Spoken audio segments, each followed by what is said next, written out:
नमस्ते मेरे प्यारे देश की जनता, who are watching this video, मेरे भाइयों और बहनों। I hope everyone are doing good and you will do good. Of course your guys are doing good.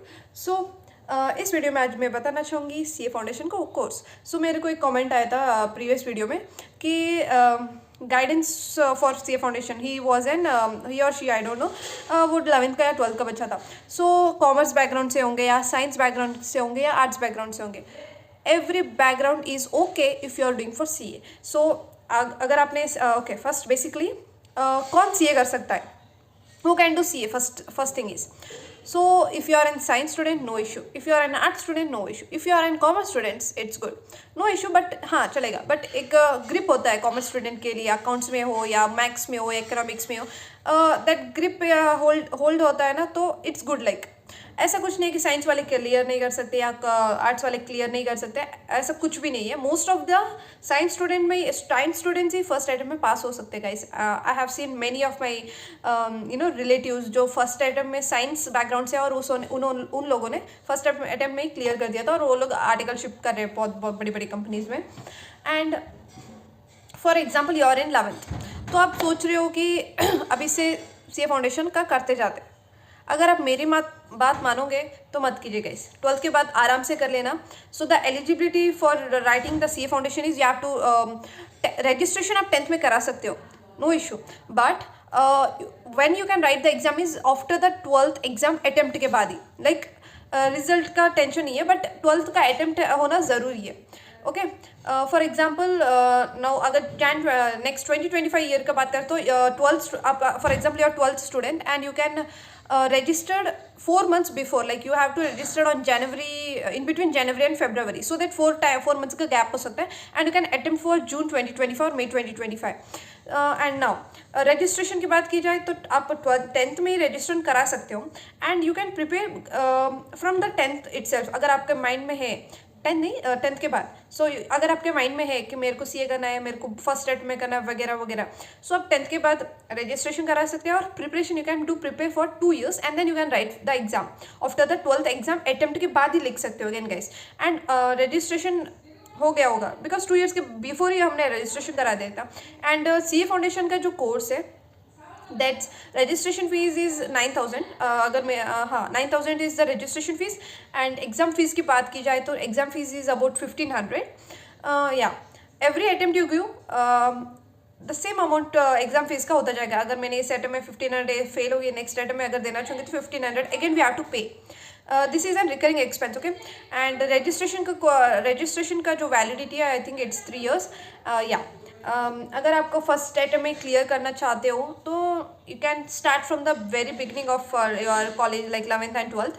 And but if you take my suggestion, I think you have to first concentrate on your 11th and 12th, because CA foundation ऐसा है कि अगर 4-6 months आपने continuous constantly मेहनत से पढ़ाई की होगी तो आप क्लियर कर जाओगे। सो 11th 12th से भेजा मारी करने की कोई ज़रूरत नहीं है guys. You can right after, you can prepare after 12th। And same मेरा ये केस हुआ था। मेरे को तो सीए का ABCD भी नहीं पता था, मैंने 12th के बाद ही सब किया था। नहीं 12th मुझे पता था कि मेरे को सीए करना है, लाइक वो भी कॉमर्स करने के बाद ही। But I am gonna give a brief introduction why I choose, what happened to me and वगैरह वगैरह in a next video. If you want that video, you have to say yes, we need that video. Why did you choose CA over any of the course? So I will also provide you a video on that guys. हो गया।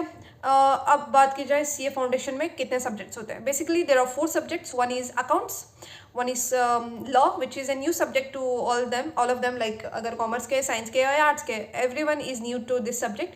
And the third is quantitative aptitude and the fourth is economics. So अगर आप एक commerce के हो तो basic grip होता है बस, बट द जो सिलेबस होता है ना वो थोड़ा लाइक 10% सेम होता है। मेरे टीचर्स ने बहुत बोला था कि नहीं सेम ही होता है 12th का और सीए का, but guys it's totally different, like बहुत ज़्यादा ही डिफरेंट है। अगर बेसिक का ग्रिप हो बस, इसमें क्या है, same similarity is the basics, only basics, rather than that no. यहाँ का जो बहुत अलग है 12th का अकाउंट्स और सीए फाउंडेशन का अकाउंट्स, बट थोड़ा सेम है। एंड अकाउंट्स की बात की जाए तो अकाउंट्स साइंस और आर्ट्स स्टूडेंट्स के लिए नया होगा, but it's actually an very interesting subject guys, seriously बता। और अगर आपके गाइडर या टीचर या कोचिंग टीचर वगैरह है जो अच्छा पढ़ाते हो, कॉन्सेप्ट क्लैरिटी करे, तो it's a very interesting subject. Like accounts is my favourite नहीं कह सकती, बट या it's an interesting subject. And law की भी बात की जाए तो मेरे को लॉ बहुत पसंद है, पता नहीं क्यों। मैं तो इतने डाउट पूछती हूँ मेरे मैम को, लाइक लॉ में ऐसा वैसा, like law is an my favourite subject, I don't know why. मेरे को ऐसा है कि रट्टा मारने की मेरी लॉ में क्या है, रट्टा मारना इज कंपलसरी, बट मेरी आदत ऐसी है कि मैं कभी रट्टा नहीं मारती हूँ। उस चीज़ के लिए हम दोनों दुश्मन है, लॉ और मेरे को। But law is my most favourite subject out of this four. And law में अगर आपको पता होगा, आपको नहीं पता होगा या कि लॉ में होता क्या है, तो लॉ में ऐसा होता है लाइक कॉन्ट्रैक्ट करते हैं, तो अगर कॉन्ट्रैक्ट उसने लाइक नहीं, उस कॉन्ट्रैक्ट को उसने नहीं निभाया तो क्या कॉन्सिक्वेंस हो सकते हैं, क्या रेमिडीज हो सकते हैं, वगैरह वगैरह। Like everything is based on the business activities. Okay, law मतलब यही होता है सब, लाइक पार्टनरशिप में क्या होता है, पार्टनरशिप में मेंबर्स वगैरह उनके बारे में लाइक थोड़ा ब्रीफ होता है, एंड थोड़ा बेसिक भी होता है, एंड कंपनीज के बारे में होता है, and very new interesting chapter and very new concepts होते हैं उसके अंदर। एंड ये बात हो गई लॉ की।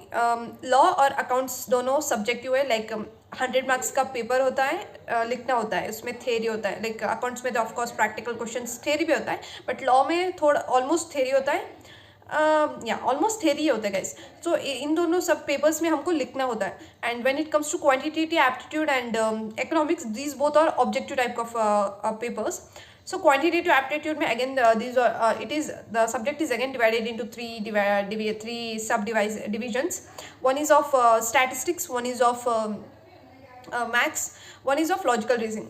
अगर stats की बात की जाए तो if you are an like commerce student में अगर आपने stats choose किया होता easy हो सकता है. And maths की बात की जाए, maths basic होता है, नहीं गाइस बेसिक नहीं होता है, बेसिक होता है उन लोगों के लिए जो साइंस से मैथ्स लिए के आए हो या कॉमर्स से मैथ्स पढ़ के आए हो, उन लोगों के लिए. बट मैथ्स इजी कह सकते हो, I don't know, it depends on you guys.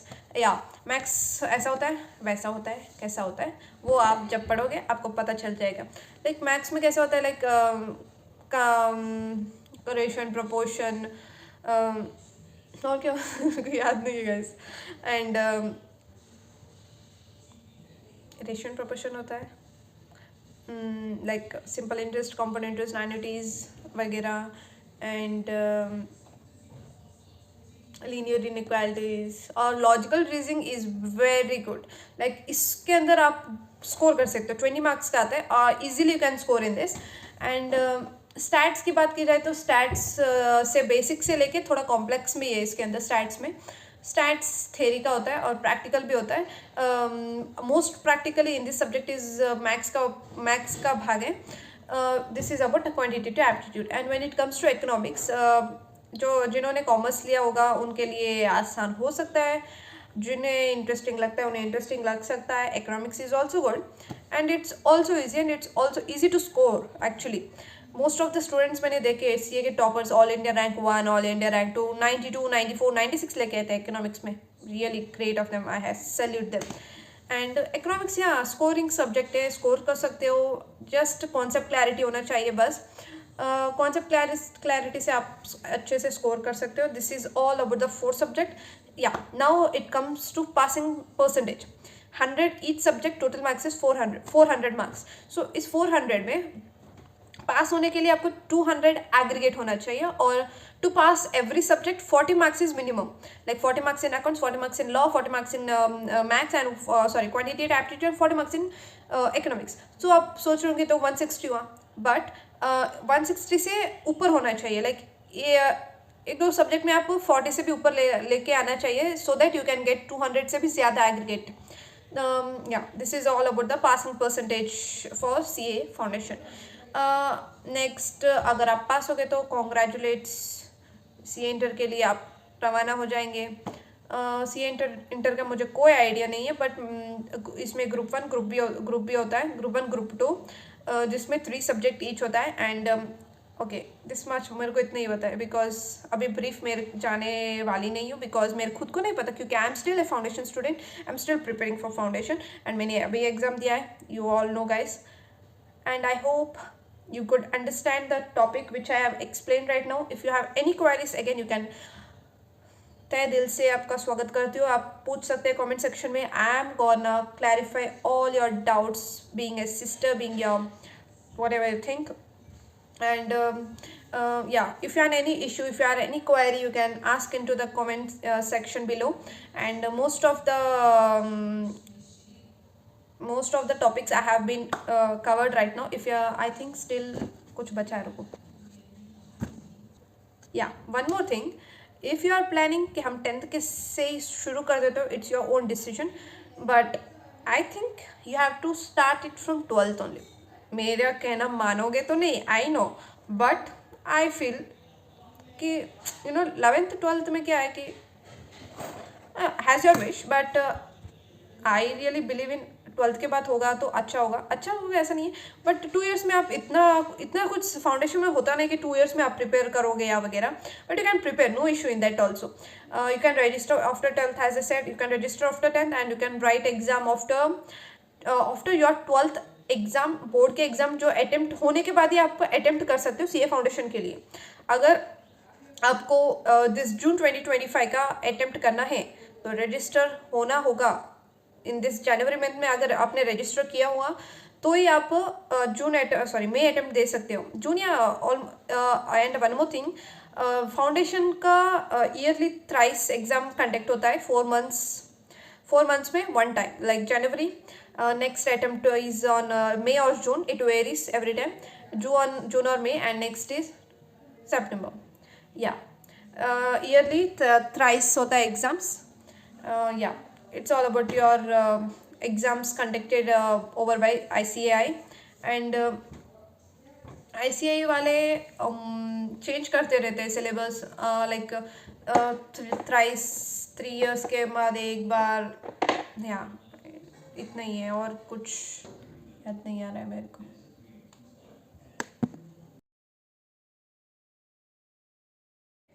Hello everyone, I am a girl. Hello everyone. Hello everyone, नमस्ते मेरे प्यारे देश की जनता who are watching this video, मेरे भाइयों बहनों प्यारी दीदियाँ भैया सबको मेरा नमस्ते गाइस. हेलो एवरीवन, नमस्ते मेरे प्यारे देश की जनता हु आर वाचिंग